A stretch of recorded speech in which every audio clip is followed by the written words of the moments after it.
Hey, Chris here from This Design Life, and here's our second logo critique.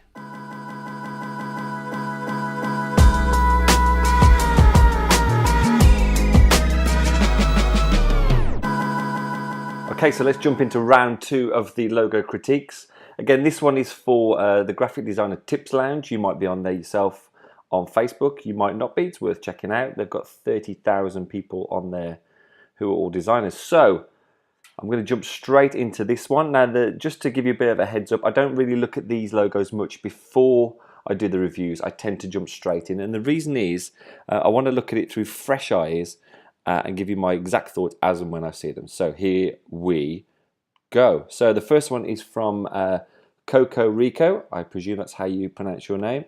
And here's a logo I made for a fake smoothie bar. Now, again, I see a lot of designers doing this where they're creating logos for businesses that don't exist, and it is a good way to get going. So this is one of those, Banana Makers Smoothies. Now, in terms of typography, I quite like this typeface, I have to say. It's got a kind of smoothie, fun, banana-esque feel to it. The S is very pronounced here, so there's a lot of attention on this S. Maybe make that a bit smaller. Is he a hand creator? I'm not sure. It looks like a typeface, yeah. Smoothies, the word smoothies is too small, in my opinion. It would be better down here somewhere. When it was smaller, I didn't even notice it said smoothies on there. And then you've got the illustration itself. Now, this, for me, is too complex for a logo. It's not really an icon. It's more of an illustration to go with it. There's way too many gradients, textures, curves, line thicknesses to make it a really solid logo. So maybe this typeface is good, but maybe this is the starting of an idea that's not quite fleshed out yet. And I'm not sure I get the melting. I know a smoothie is sort of blended, but maybe you can help me understand why you went for this kind of melting effect. It looks like, to me, more of banana left out on a hot day. So, but again, I think this is the start of one, so push it, see where you can take it. So the next one is from Sen Gary. Again, excuse my name pronunciations. So this one is for BV, and he did actually send me to this page as well, which is the logo in situ. Now, I quite like this logo. I like the typeface, and I'll tell you my challenge with it. If I'm going to be really picky, now I see what you've done here. You've shown how you've created this logo from circles, and when you look at this, though, there's so many circles on there. It shows you why this isn't quite a coherent shape. You know, there's no real one single curve that links the whole thing together, if that makes sense. So maybe you could have curved this all as one and brought these two together. Now, see what you've done with the two leaves. Let's just go back to this. And the fork and the spoon. Now, the fork doesn't quite match how the curve would work on a leaf like this. So with a leaf like this, if you can see this hand, it would curve down here and around that way. So there'd be more of a bend in the fork there and round, and more of a bend here and round. So the shape of these, I think, just needs tweaking a little bit to make them look like they're part of the leaf. But the concept is good. I'm not sure about the brown texture here. I don't know how much it's needed. When you've got just white on green here, I think that looks nice. I would like the green just by itself. I don't think the brown is necessary. And I like what you've done here with the treatment on the bags and letterheads and all that kind of stuff as well. So really well presented. I like it when logos are presented like this and in a website environment. I think it becomes more of a brand than logo then, and you've obviously got a good grasp of how to do that. So I'd just like to see those tweaked and curved a bit more just to match the curve of the leaf. But overall, well done, good logo. Next is NATO Moore. So this is a logo design for a YouTube channel based around modern homesteading. I'm not exactly sure what homesteading is, so apologies. Oh, living off the land. Okay, I get it. In the Pacific Northwest. So my initial impression is I do tend to like these thick hipster style logos. If you're a fan of Aaron Draplin, you'll obviously recognise he's massively into these as well. I like the way the mountains form the face and the beard and the kind of double axe. I'm not sure what this is down here. It looks like some kind of duck. Excuse me if it's not. I don't think that's necessarily there, but I do like this here. What I maybe would have liked to see is maybe a second colour in here, so slightly darker colour for the Wrangle Star text. And also in terms of proportions, this Wrangle Star text is probably a little bit too small in comparison to this. It's very lost when you see it reduced down. So maybe a bit more emphasis on here and slightly thicker typeface to match the thickness of this.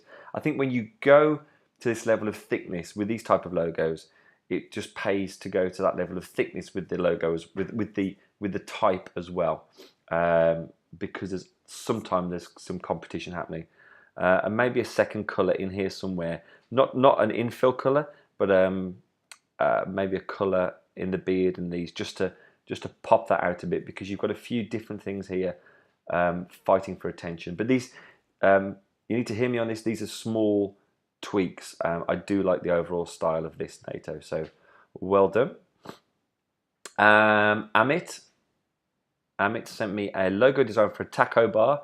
The client wanted a text-based logo. I tried to use the taco texture in text to replicate the effect.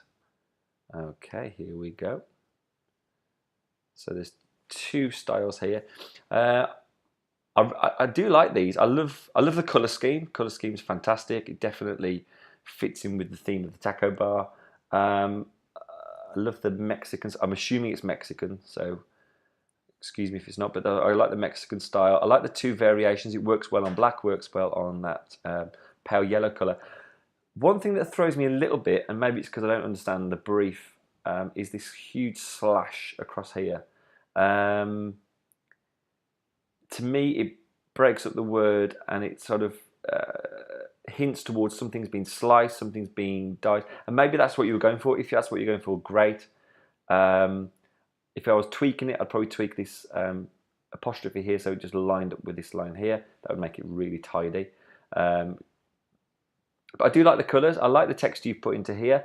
Now, I normally am not a huge fan of textures in logos because they should stand up by themselves without texture. But Amit, this works. This seems to work really well for this. Reminds me of Chiquitos. I don't know if you have them where you are. But yeah, works well. I can see how this effect would work well on other parts of the branding, such as the menu, such as the sign outside, parts of the restaurant. So yeah, I see how this works. Being really, really nitpicking, the word bar stands up a little bit more than taco. Maybe you could sort of even these up a little bit.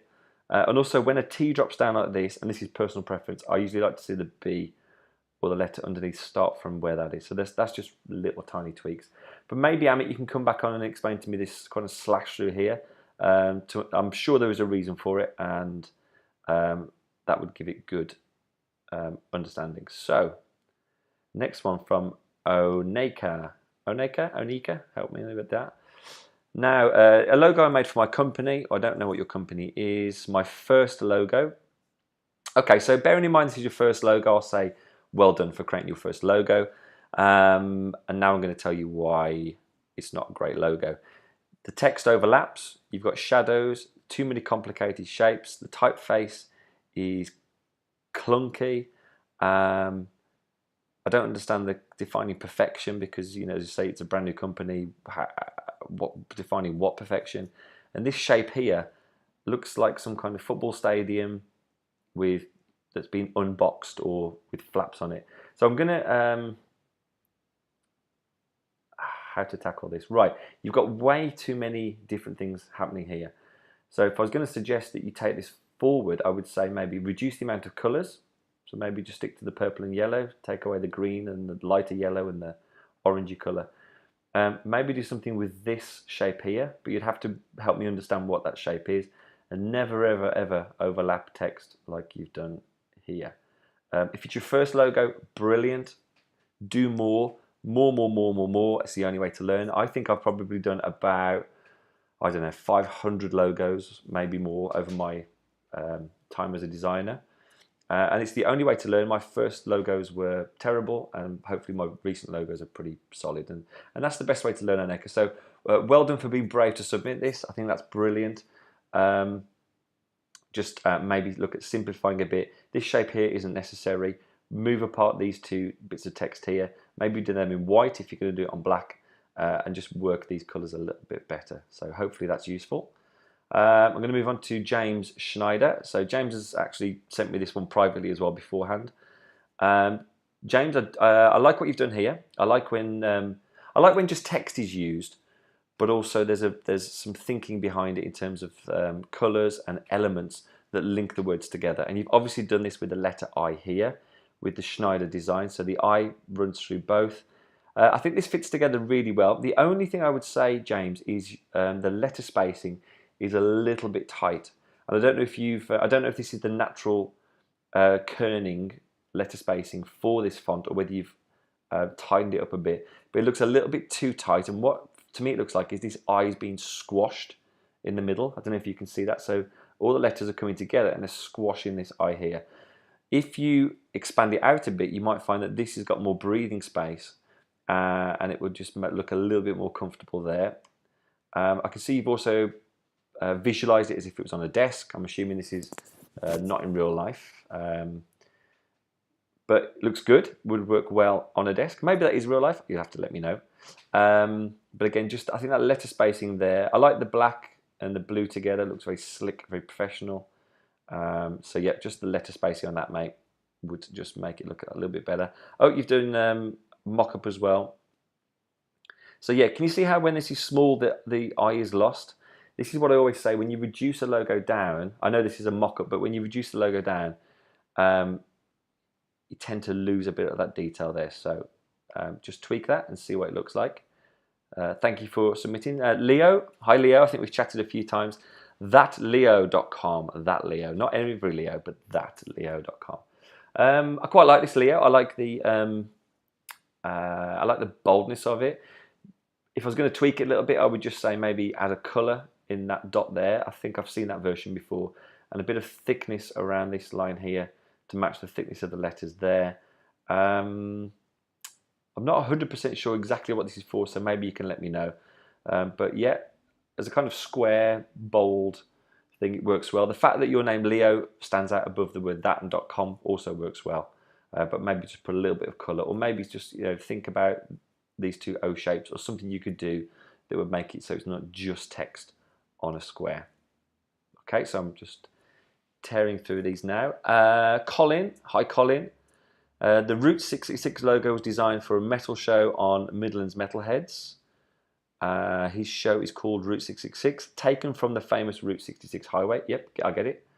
I found the image and colours used reflects on the show and Smudge's personality and the rock genre. I like the use of the word smudges. Okay, so you've used this one here. I get what you're trying to do. Yeah, I like the bullet holes. Oh, Smudges, I get it. So Smudge is obviously the guy's name. So what I would say on this is going for this kind of street sign, street emblem, you probably need, you probably need to thicken up the word root and definitely the word smudges. You've gone for a bit of an old Gaudi type typeface here. It's got a lot of thick and thin in it. That thick and thin doesn't really say metal to me as much as it could. I understand what you're doing because that's obviously on his t-shirt here as well. But I think thickening that up and dirtying that up a little bit would look good. The root word, thicken that up too. I think that's probably something like Helvetica New condensed, maybe. So maybe thicken that up. And the 666, again, probably just look what that looks like with the letters in white and some texture over the top of it, and you'll get that. I can see you've put some texture on here, but that would just roughen it up that little bit more. But overall idea of the shield, the street sign, that's good. And it works well with the image next to it as well. I like how you spotted the colour throughout of it, bit of colour here, bit of colour here, bit of colour here. That works well. So obviously your understanding of that column is brilliant. But I just put, yeah, as I say, a bit more thickness on those typefaces there, pop them out a bit, and this line here, maybe put it so it's equidistant between that, in that gap there. We'll just tidy that up a little bit too. But overall, good logo. Mario Ronci, is that how you pronounce your surname? We haven't actually spoke. We've spoke, but we haven't spoke. Spooked Out Record, a logo I did for fun. I know you do a lot of logos for fun, Mario. I really like this. I know Mario knows his typefaces and knows his shapes well. This is great. With these kind of designs, it's usually what you take out of it that makes the logo. So, and see how you've stripped out the bottom half, but it still looks like a record. You've put the skull in there, simplified that down as well. I like the typeface, Spooked Out Records. I like the it's obviously sans serif with a little bit of serif in there, but it's just kind of crooked enough to get across that spooked out side to it as well. So I do like that. I think it works really well. Yeah, good logo. If I'm going to be nitpicky, because that's how I am, I like to be really picky because I think there's always things to learn in these. You see this thickness here between these records things? I would just thicken this skull up a little bit maybe to represent this as well. And maybe even if you got rid of the nose, if you're going for really minimal, that would have worked as well. So yep, great logo, Mario. Looking forward to seeing more of your stuff on here. Parker, oh no, that wasn't a logo, that was just asking me how my logo career is going. Thank you for asking. I don't know how to pronounce this. Reguig. A logo I made for a drawing page named DGO is drawing that DID. Okay, so what you've tried to do here is the D and the I and the D together. Oh, okay, there's a pencil in the middle. Okay, so that's strange. So I looked at this for a moment and didn't even see this pencil in the middle here. It could be a good thing, could be a bad thing. It's probably a bad thing in that it took me a while to see that. And I can see one here, you've done a second version of it. That's obviously clearer that it's a line. With these logos, and I keep saying this over and over again, you've got to get the line thicknesses sorted, but you've also got to get the consistency. So this is a very, very, what's the word? The thickness of the line is equal all the way around here. So it's a very, very standard shape. And then you've got these curves on the inside here. This on the outside needs to be curved as well to match what's going on here. But this is moving into more of an illustration than it is a logo. And you'll notice with logos, especially if you're going to start doing them for clients, is they're going to want something that's really solid that they can use on a lot of items. And you've already got 1, 2, 3, 4 different colours going on here, which makes it more complex overall than it needs to be. So I get the idea. It's cool. It's probably the start of a logo rather than a finished piece. So either make these more standard or curve this as well. And put a bit more thickness into the outer line as well. And you'll start to see more of a shape evolving there. Okay, I think we're coming towards the end now. Luke Graham. Spotless Green Clean Co. Guys, when you send these, give me some more context to what they're doing. That'd be really useful. Okay, so just a quick one. I like the typeface Spotless. I see what you've done here with the kind of, I guess that's like the gleam after the clean is done. This line is pretty thick in comparison to this, so it takes over a bit. The curve takes over a little bit more than the logo itself. And maybe this is a little bit fiddly here. You could probably got the same effect with just 3 little stars, maybe getting bigger as they go up. So yeah, that's cool. It works. It might also look good without this green on the outside. So you'd lose this line here, but it might look a simpler logo just with that shape there, and make this text a little bit thicker here. Because again, when it's small, you can't see it. And I'm going to keep saying that over and over again. When it's small, you can't read a lot of these bits. So keep working at it if it's in progress. And yep, just also, if you look at the way you've aligned these up, the T overlaps in here, and this doesn't quite line up here. So there's a little bit of tweaking and here to be done as well if I'm going to be super picky. Nearly at the end now. I may have to wrap this up quite quickly, maybe do a second part. Okay, so Joe, Wordplay Lucio. Joe, a logo for a Christian clothing company. So, Christian clothing company. I see what you've done with the cross to get across the Christian side. This is kind of nice and loose. So this is what I was trying to say with the other logo. You've kept everything loose here. All this dot, the cross, and everything's all loose. Works really nicely. And you've took elements out of it to make it as simple as that. It's good. I really like what you've done with the thick logo, the thick typeface and the thinner typeface. I haven't seen this on many of the logos I've had so far, but it always works really well. It's always something that I try and do. So the main word is always bolder than the secondary word. The secondary word is always a lot lighter.